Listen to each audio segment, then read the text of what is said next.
नमस्कार मित्रों, गुरुशरण क्लासेस के YouTube चैनल पर आपका हार्दिक स्वागत है। मैं नरेंद्र यादव आपका एक बार पुनः स्वागत करता हूं। आपके प्यार और सहयोग के साथ हम पुनः इस चैनल को आगे लेकर जा रहे हैं। आपका जो प्यार है वो सदैव इस चैनल के साथ बरकरार बना रहे। हम आपको स्पेशल राजस्थान की आधुनिक इतिहास को लेकर चर्चा करेंगे, जिसमें हम राजस्थान के 1857 क्रांति के चैप्टर से लेकर हम शुरुआत करेंगे। जब उसके बाद में हम जनजातीय आंदोलन, प्रजामंडल आंदोलन, किसान आंदोलन और फिर राजस्थान का राजनीतिक जागरण और फिर एकीकरण, इन सभी मुद्दों को लेकर हम आपसे बातें करते हैं। राजस्थान की हम आधुनिक हिस्ट्री की बात करें,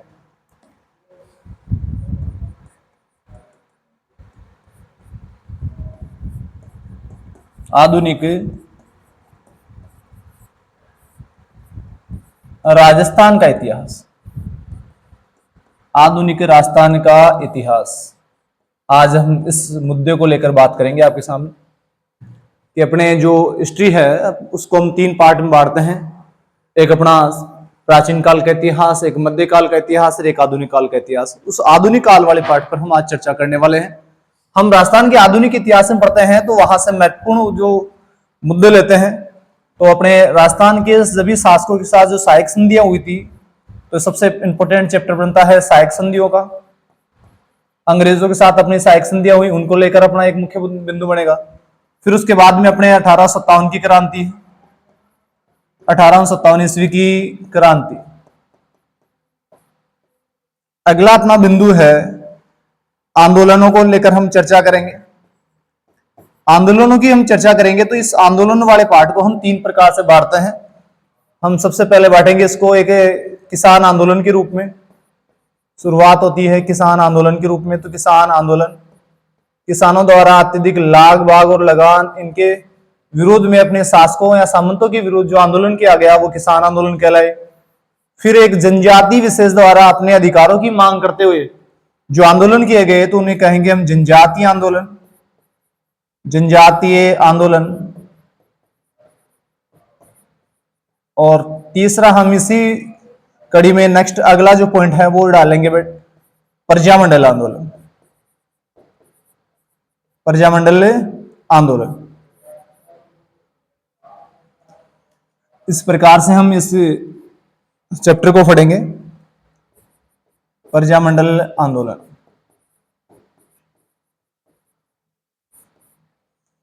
अब इसके बाद में अगला चैप्टर लेते हैं नेक्स्ट। आंदोलनों के बाद में हम लेंगे राजनीतिक जागरण, राजनीतिक जागरण। इसमें हम राजस्थान के सभी जो क्रांतिकारी हैं या मुख्य व्यक्तित्व वाले जो व्यक्ति विशेष का नेतृत्व था, जिन्होंने इस आंदोलनों में अपनी भूमिका निभाई या 1857 क्रांति के बाद में जो एक्टिव रहे और उन्होंने अपने आधुनिक भारत की भूमिका में जो अपनी महत्वपूर्ण भूमिका निभाई, उनके बारे में पढ़ेंगे, उन व्यक्तित्वों को पढ़ेंगे। और फिर पढ़ेंगे हम राजस्थान का एकीकरण, राजस्थान का एकीकरण। इस प्रकार से अपने आधुनिक राजस्थान की हिस्ट्री में हम इन पार्ट को लेकर हम आपसे जुड़ेंगे।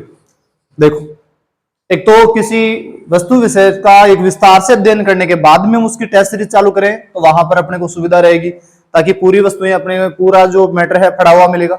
एक हम इनमें से महत्वपूर्ण टॉपिकों की बात करेंगे और उसको विस्तार से हम पढ़ेंगे। उसके बाद में हम उसकी टेस्ट सीरीज जो प्रक्रिया है वो आपके सामने उपलब्ध करवाएंगे। तो हम इनमें से एक इंपॉर्टेंट लेते हैं भाई, जब अपना ये आधुनिक राजस्थान था, जिस समय अपनी ये स्थिति थी, उस समय राजस्थान का किस प्रकार का अधिवेश है उसके बारे में हम बात करते हैं आपसे।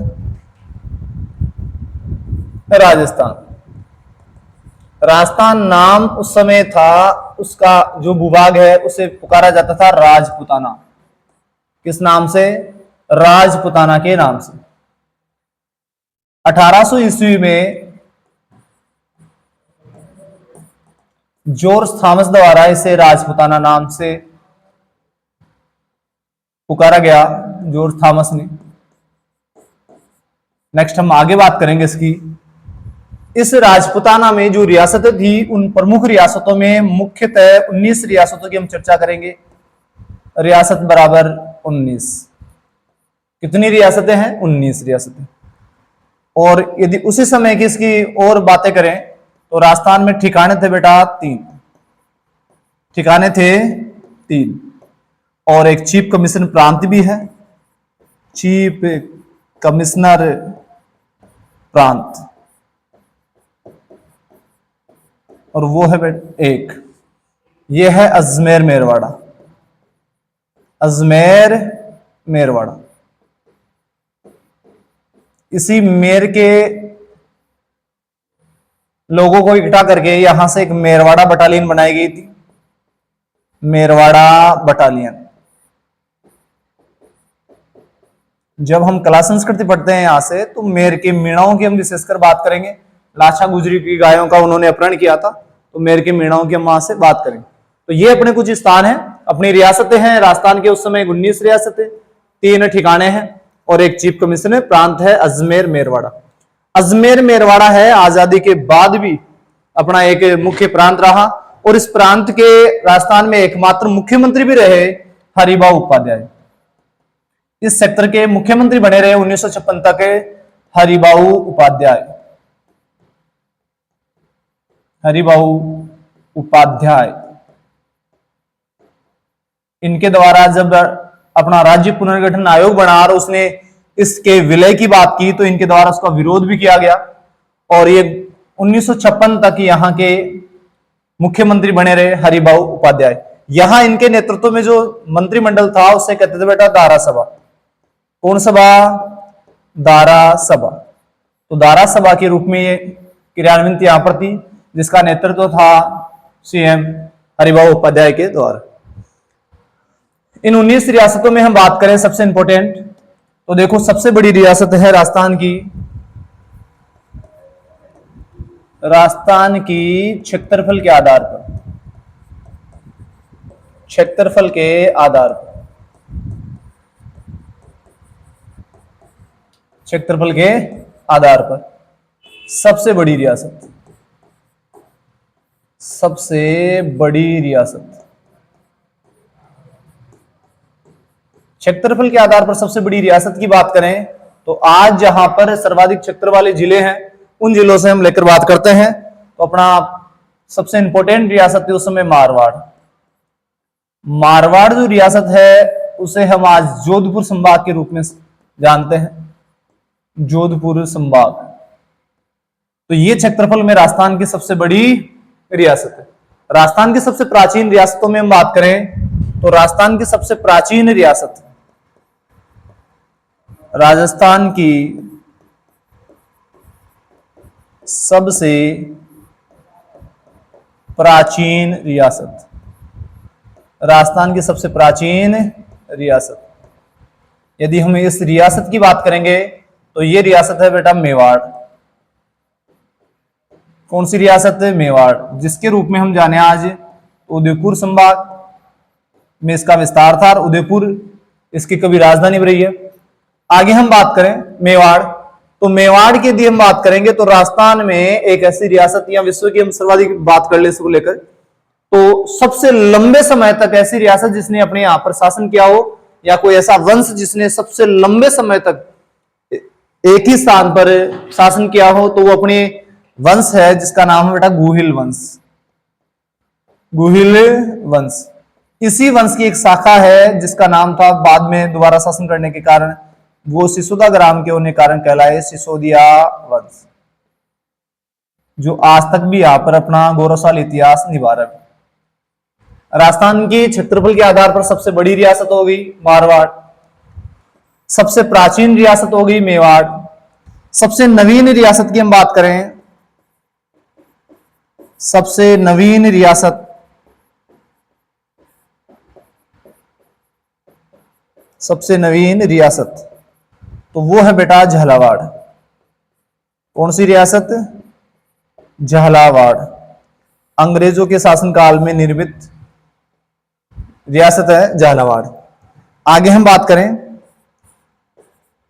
क्षेत्रफल में एवं जनसंख्या में सबसे छोटी रियासत, सबसे छोटी रियासत,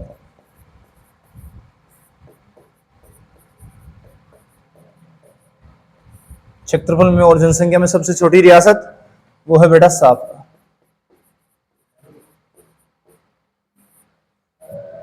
यहां पर 14 अगस्त को ही अपने से एक दिन पहले ही उत्तरदायी शासन की स्थापना कर दी गई थी। उत्तरदायी शासन स्थापित,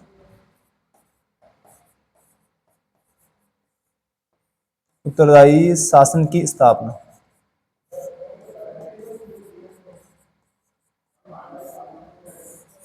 उत्तरदायी शासन की स्थापना की गई। आगे हम बात करें नेक्स्ट, देखो एक बार, क्षेत्रफल के आधार पर सबसे बड़ी रियासत होगी मारवाड़, सबसे प्राचीन रियासत होगी मेवाड़, सबसे नवीन रियासत होगी झालावाड़, सबसे छोटी रियासत होगी शाहपुरा। आगे हम नेक्स्ट बात करें, जनसंख्या में सबसे बड़ी रियासत, जनसंख्या में सबसे बड़ी रियासत,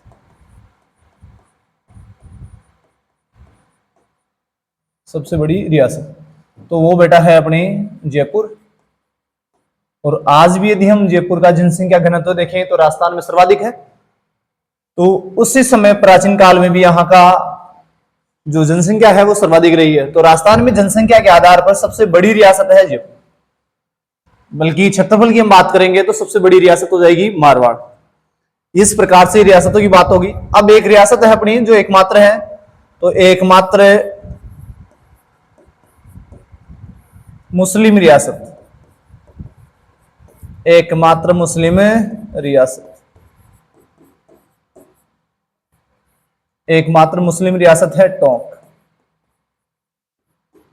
1817 में अमीर खां पिंडारी द्वारा इसकी स्थापना की गई थी। अमीर खां पिंडारी। ये अपनी कुछ रियासतों की बात होगी। और अन्य रियासतों में हम देखें तो यादव रियासत, यादव या यदुवंशी रियासत, यदुवंशी रियासत, तो ये रियासत है बेटा करौली। और करौली में ही केला देवी का मंदिर है जो यदुवंशियों की कुलदेवी है।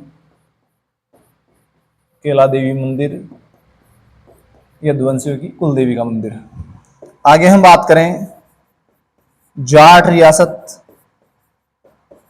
और जाट रियासत के रूप में हम बात करेंगे भरतपुर एवं धौलपुर।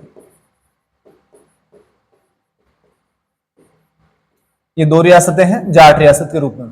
तो ये राजस्थान की रियासतों के बारे में हो गई। जनसंख्या में सबसे बड़ी है जयपुर, वर्तमान में भी जनसंख्या घनत्व सर्वाधिक तो है जयपुर का, जबकि हम बात करेंगे तो सबसे कम है तो अपने जैसलमेर का। लेकिन राजस्थान का वह जिला जो क्षेत्रफल में सबसे बड़ा है वो है जैसलमेर, सबसे बड़ा क्षेत्रफल में जैसलमेर।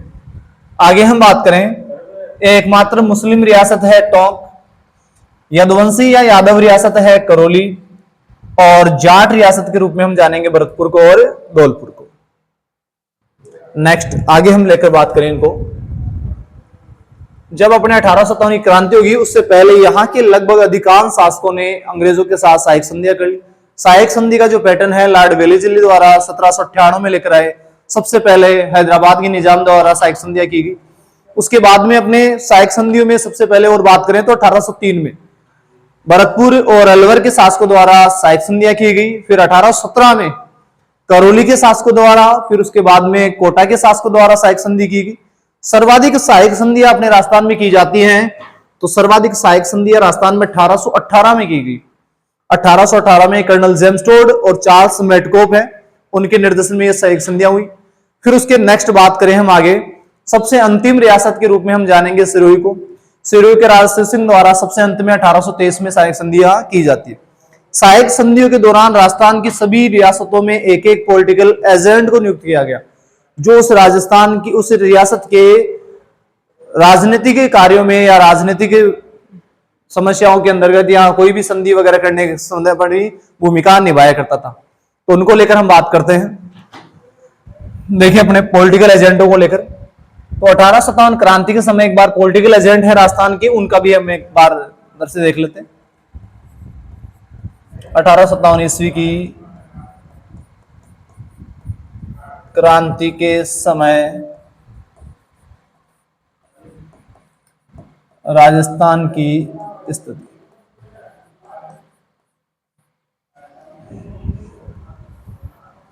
देखो उस समय भारत में तो एक गवर्नर जनरल था, भारत में तो एक प्रतिनिधि है जिसका नाम है गवर्नर जनरल। Governor general.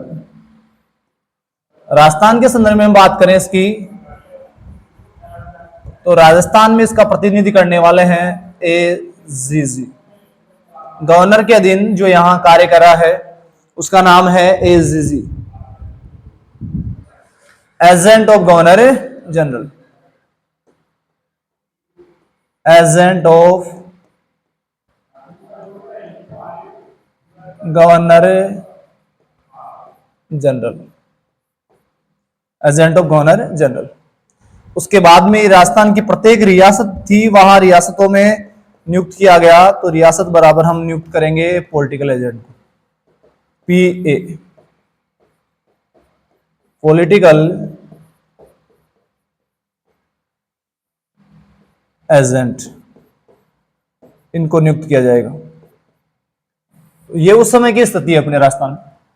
सबसे इंपॉर्टेंट पद पर है अपने सबसे सर्वोच्च जो अधिकारी है उसका नाम है जीजी यानी गवर्नर जनरल। उसके बाद में राजस्थान में राजस्थान स्तर पर देखें तो उसका नाम है एजेंट ऑफ गवर्नर जनरल। और उसके बाद में रियासतों में यदि उस अंग्रेजी सत्ता का कोई व्यक्ति है तो उसका नाम यहां दिया गया पद का नाम पॉलिटिकल एजेंट। तो इस प्रकार से राजस्थान उस समय की स्थिति रही है।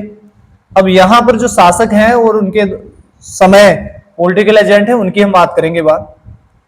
तो क्रांति के समय हम शासकों की बात कर लें तो पहले हम बात करें कि रियासत को लेकर और फिर उसके शासक और साथ के साथ वहां के पॉलिटिकल एजेंट का नाम लिखें। तो रियासत, शासक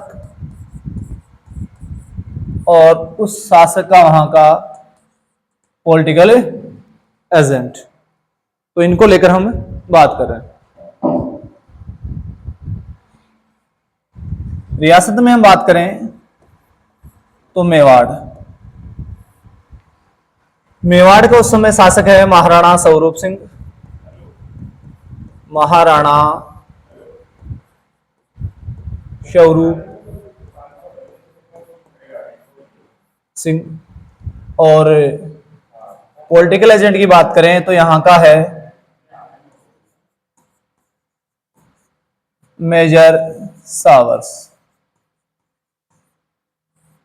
मेजर सावर्स। तो मेवाड़ का शासक रहा है इंपोर्टेंट महाराणा स्वरूप सिंह और वहां का पॉलिटिकल एजेंट है मेजर सावर्स। महाराणा स्वरूप सिंह है इस क्रांति के दौरान अंग्रेजों के अधीन, अंग्रेजों की सहायता करता है और उस समय अंग्रेजी जो अधिकारी है उसका नाम मेजर सावर्स। मेवाड़ का पॉलिटिकल एजेंट मेजर सावर और यदि बात करें मेवाड़ का महाराणा तो महाराणा स्वरूप सिंह। अगले हम बात करें मारवाड़। मारवाड़ का शासक है महाराजा तख्त सिंह। महाराजा तख्त सिंह। और यहां के पॉलिटिकल एजेंट की हम बात करें तो यहां का पॉलिटिकल एजेंट है मेक मौसन। मेक मौसन। जब हम यहां क्रांति के दौरान युद्ध पड़ेंगे, बेथोड़ा का युद्ध और एक चेलावास का युद्ध, तो ये जो युद्ध होते हैं दो अपने आवा के ठाकुर कुशाल सिंह को लेकर और अपने अरनपुरा सैनिक छावनी को लेकर, उन युद्धों के दौरान आपके यहां पॉलिटिकल एजेंट है मेवाड़ के मारवाड़ के मेक मौसन। उनका सिर काट कर आवा के किले पर लटका दिया जाता है। आगे हम बात करें नेक्स्ट रियासत को लेकर। अगली रियासत की बात करें कोटा। और कोटा का शासक है राम सिंह द्वितीय। कोटा का शासक है राम सिंह द्वितीय। और यहां पॉलिटिकल एजेंट की हम बात करें तो यहां का पॉलिटिकल एजेंट है मेजर बर्टर। Major Burter. जब यहां नारायणी और भवानी जो बटालियन है उनके द्वारा जब क्रांति की जाएगी लाला जयदयाल और रिसलदार मेहराब खां के नेतृत्व में, तो उस समय मेजर बटन का सिर काटकर पूरे कोटा शहर में घुमाया जाता है और राम सिंह को उस समय बंदी बनाकर अपने ही उस दुर्ग में नजरबंद कर दिया जाता है। तो यहां पर लगभग 6 माह तक कोटा में क्रांतिकारियों द्वारा एक सुव्यवस्थित तरीके से क्रांति की गई। तो याद रखना वहां का कोटा का शासक कौन है, राम सिंह द्वितीय, और वहां का पॉलिटिकल एजेंट मेजर बटन। इनमें से किस किस की हत्या की गई क्रांति के दौरान, तो मैकमोसन की और मेजर बटन की। आगे बढ़े हम। नेक्स्ट, जयपुर। तो जयपुर का शासक है उस समय राम सिंह द्वितीय, और राम सिंह द्वितीय के दौरान यहां का पॉलिटिकल एजेंट है कर्नल ईडन। कर्नल ईडन अल्पायु में शासक होने के कारण यहां का पूरा जो अधिकार था सत्ता का कर्नल ईडन के हाथों में, तो काफी प्रशासनिक यहां सुधार किए गए और यहां पर जयपुर में क्रांति नहीं की गई। यहां की जनता द्वारा भी क्रांति नहीं की जाती है। विलायत अली, सादुल्ला खां, इनके नेतृत्व में फिर क्रांति की गई बाद में। नेक्स्ट हम आगे बात करें भरतपुर। भरतपुर का शासक है जसवंत सिंह,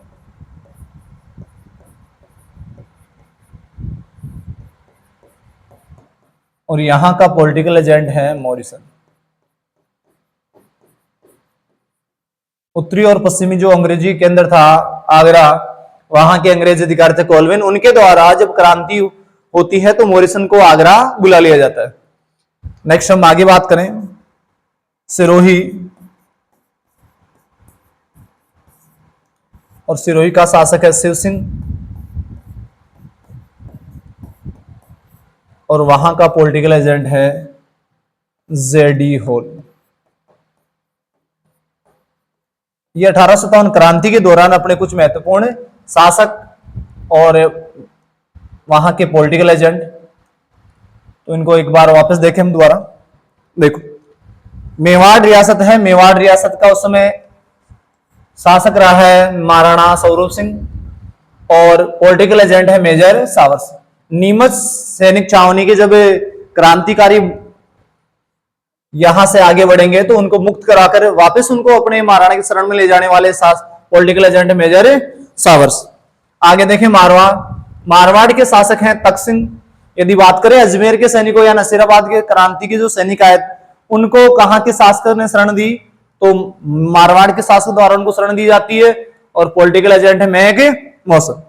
आगे जब हम बात करेंगे कोटा की, तो कोटा का शासक है राम सिंह, और वहां का पॉलिटिकल एजेंट है मेजर बटन। इसमें मेजर बटन, इसके दो पुत्र और डॉक्टर की हत्या कर दी जाती है। यहाँ पर लगभग 6 माह तक यहाँ क्रांतिकारियों द्वारा शासन किया गया। जयपुर की हम बात करेंगे, जयपुर का शासक है राम सिंह, और यहाँ का पॉलिटिकल एजेंट है कर्नल ईडन। भरतपुर की हम बात करें तो भरतपुर का शासक है जसवंत सिंह, और पॉलिटिकल एजेंट है मॉरिसन। और सिरोही की बात करें तो शासक तो है बेटा शिव सिंह, और वहां के पॉलिटिकल एजेंट हैं जेडी हॉल। ये अपने क्रांति के समय कुछ इंपॉर्टेंट शासक थे और वहां के पॉलिटिकल एजेंट की हमने बात की। अब इसी क्रांति की कड़ी को लेकर हम आगे बढ़ते हैं इसमें। तो इस समय की स्थिति देखें तो क्रांति के समय राजस्थान की सैनिक छावनियों की बात कर ले। क्रांति के समय राजस्थान में स्थित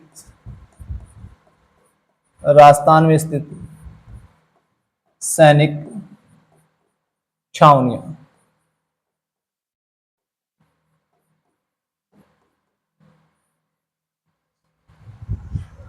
राजस्थान में 6 सैनिक छावनियां थी उस समय।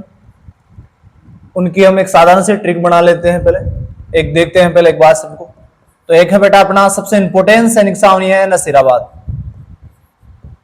नसीराबाद जो सैनिक छावनी है अजमेर में। कहां पर है? अजमेर में। और यहां पर क्रांति के दौरान सबसे पहले यदि बात करेंगे हम तो 15वीं बंगाल नेटिव इन्फेंट्री द्वारा, 15वीं बंगाल नेटिव इन्फेंट्री, इस बटालियन द्वारा यहां पर सबसे पहले क्रांति की जाती है। दूसरी हम अजमेर के ही दूसरी छावनी की बात करें जिसका नाम है ब्यावर। आज वो एक नया जिला बन गया है ब्यावर। तो ब्यावर भी है वो बेटा अजमेर में है, लेकिन यहां पर कोई क्रांति नहीं होती। क्रांतिकारी यहां पर भाग नहीं लेते हैं। नेक्स्ट तीसरी बात करें हम एरनपुरा। एरनपुरा सैनिक छावनी की बात करें तो ये मारवाड़ में है। यहां पर पूर्वीय सैनिकों द्वारा और जोधपुर लीजन के सैनिकों द्वारा क्रांति की जाती है। नेक्स्ट बात करें उदयपुर में तो एक है खेरवाड़ा। खेरवाड़ा ये उदयपुर में है। यहां पर भी क्रांति नहीं की गई। पांचवी की बात करें तो देवली है। देवली टोंक में है। यहां पर भी क्रांति की जाती है। और छठवां जो स्थान है वर्तमान राजस्थान में नहीं है, राजस्थान से बाहर है, नीमच। और नीमच वर्तमान की बात करें तो एमपी में है। वर्तमान में तो एमपी में है। और उस समय की स्थिति देखें तो ये मेवाड़ रियासत का भाग था। यहां पर एमबीसी बटालियन थी। एमबीसी मेवाड़ भील कोर, जिसकी स्थापना 1841 में हुई थी। मेवाड़ भील कोर और इसकी स्थापना होती है 1841। इस प्रकार से ये अपने राजस्थान में उस समय सैनिक छावनियां थी 6। इन 6 में से ब्यावर और खेरवाड़ा, इन 2 जगह क्रांतियां नहीं होती हैं, बाकी राजस्थान में हर जगह क्रांति होती है। इन 4 सैनिक जो छावनियां थी उनमें क्रांतियां हुई और अधिकतर सफलता की ओर भी बढ़ी। तो इनको लेकर भी हम चर्चा करेंगे कि 6 सैनिक छावनियां थी, उनमें से 4 में क्रांति हुई और 2 में क्रांतियां नहीं होती। तो सामान्य से क्रांति के दौरान अपने पॉलिटिकल एजेंडों की हमने बात की, वहां के शासकों की हमने बात की, और क्रांति के दौरान जो अपने सैनिक छावनियां थी उनकी भी हमने बात की। साधारण सी आज हम पूरी जो आधुनिक भारत है राजस्थान है उसको भी हम एक बार नजरिए से देख लेते। उसके बाद में जब क्रांति का प्रभाव पड़ा तो राजस्थान में राजनीतिक सुधार की ओर कदम बढ़ने शुरू हुए। और उन्हीं की रूपरेखा में हम सबसे पहले बात करें तो बेटा अपने कुछ किसान आंदोलन होते हैं। सबको एक एक टॉपिक को लेकर हम यहां से शुरुआत रखेंगे इसकी, लेकिन आज बेसिकली एक बार सबको देखते हैं। किसान आंदोलन,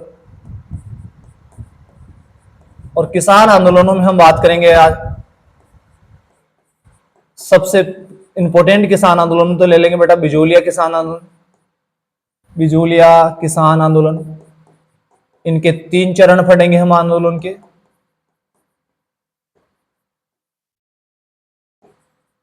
3 चरण, और इन चरणों के साथ इस पूरे आंदोलन का एक विकासात्मक रूप पढ़ते हुए इसको पूरा कर लेंगे। 1870